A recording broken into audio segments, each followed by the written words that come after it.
সিমের বিচিটাকে সুন্দর করে মাটির নিচে দেই ঢুকাইয়া, কথা আসতে বলেন ঠিক কিনা? আরে হুজুরে কোন ঠিক কিনা?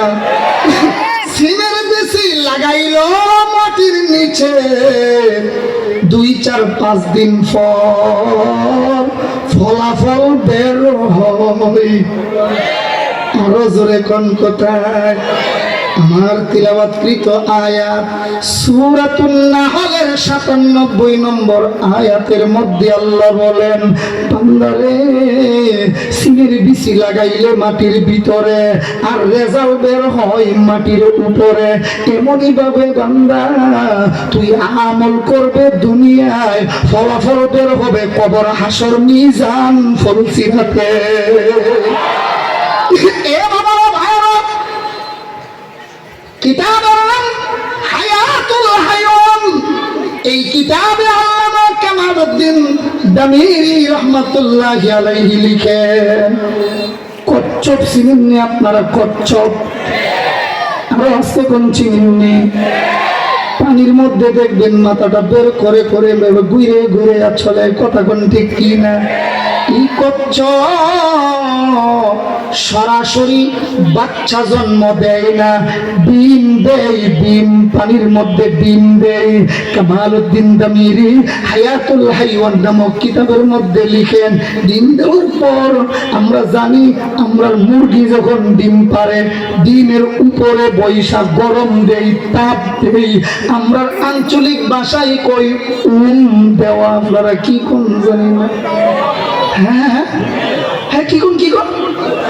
আরে এই ভাষা যেটা দেখো দেন না কি না, আবার কোন কি দেয় দেয়, কিন্তু কচ্ছপে ডিম পাড়ার পরে দেয় না।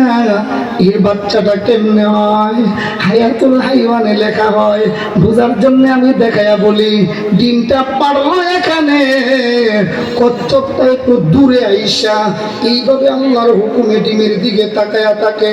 এই যে তাকাইলো, তার তখনের মধ্যে চোখের মধ্যে আল্লাহ একটা আলো দিছে, পাওয়ার দিছে। এই পাওয়ারটা যখন ডিমের উপরে গিয়ে পড়ে, ওই মুরগির ডিমের উপরে পয়সা দিলে যেমন বাচ্চা হইতে যায়, এটা তাকায়া আলো দিছে উপরে, বাচ্চা ফুডের ভিতরে। আল্লাহু আকবার জোরে কোনা। আল্লাহর বাইরে আল্লাহর গোলামেরা, একটা কচ্ছপের চোখের মধ্যে যদি এত ক্ষমতা আল্লাহ দিতে পারেন, রশিদুর রহমান ফারুক সাহেব দামাত বারাকাতুহুম আর মুফতি শামসুল হক সুফিজি দামাত বারাকাতুহুমের মতো ওলি, এরার নজর যদি আমার আপনার সিনাই পড়তে পারে, আল্লাহ ভিতরে আমলের বাচ্চা ফুটাইয়া দিতে পারে। এই জন্য আমরা তিলাওয়াতকৃত আয়াতে আল্লাহ বলেন, মান আমিলা সালিহান মিন যাকারিন আও উনসা ওয়া হুয়া মুমিনুন ফালানুহইয়ান্নাহু। কমিউনিটি চলে, এর ভিতরে দুইটা কথার আলোচনা হবে।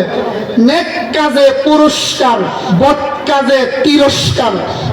বলেন, নেক কাজে, নেক কাজে, বদ কাজে, হ্যাঁ বদ কাজে কিছু তিরস্কার আছে। দেখবেন যেই লোক নামাজ পড়ে না, এই লোকের চেহারা, আর যেই লোকটা নামাজ পড়েন, যেই লোকটা নবীর তরিকায় দাড়ি রাখে না, ওই চিন্ময় কুমার দাস, আর দেখেন চেহারাটা কি নূর, দেখেন মাশাআল্লাহ আসছে না। বাবির না জিগায় যদি কয়ালেন, বাবি যদি আবার ফেস ধরে সমস্যা হইতে পারে, তো মামলা হইতে পারে। মাশাআল্লাহ একসাথে কন্যা, আরো জোরে কম। আচ্ছা দেখেন তো, এই চিন্ময় কুমার প্রভুর দিকে তাকাইলে আর এদিকে তাকাইলে একরকমই মনে হয়। কারা আর আকারাত ব্যবধান না, সুবহানাল্লাহ বলবেন না? মুসলমানের চেহারাটা দেখেন না, কতই না সুন্দর, তাকাইলে তো নূর ভাসে। আরো জোরে কোন ঠিক কিনা? এই জন্য একটু খেয়াল করে দাও, আল্লাহ তোমার হাসরের মাঠে আরশের ছায়ার নিচে জায়গা করে দেবে। মাশাআল্লাহ তা হাদিস শুনে আগাইতেছে দেখছেন নি আগান আগান মাশাআল্লাহ আগান ভাই সাইরান বল জায়গাও যদি কারো সামনে থাকে তাইলে সংক্ষেপ আমি ওদিকে সময় দেব না বেশি সময় দেব নেক কাজের পুরস্কারে এই জন্য বদ কাজের সংক্ষিপ্ত কথাটাই আগে বলে বলি তিরস্কারটা আগে নিয়ে নেই পরে পুরস্কারটা পাইলে একটু মজা লাগবে বালা কারণ একটা কথা মুরব্বীরা কয় না উৎসাহিতে এই জন্য একটু খেয়াল করে কথাগুলি শুনবো আগে তিরস্কারের কথাটা শুনি সূরাতুল জাসিয়ার 23 নম্বর আয়াতে আল্লাহ তাআলা বলেন আফারাইতা মান ইত্তাখাযা ইলাহাহু হাওয়া আসে না ওয়াজ শুই না যায় যাওয়ার সময়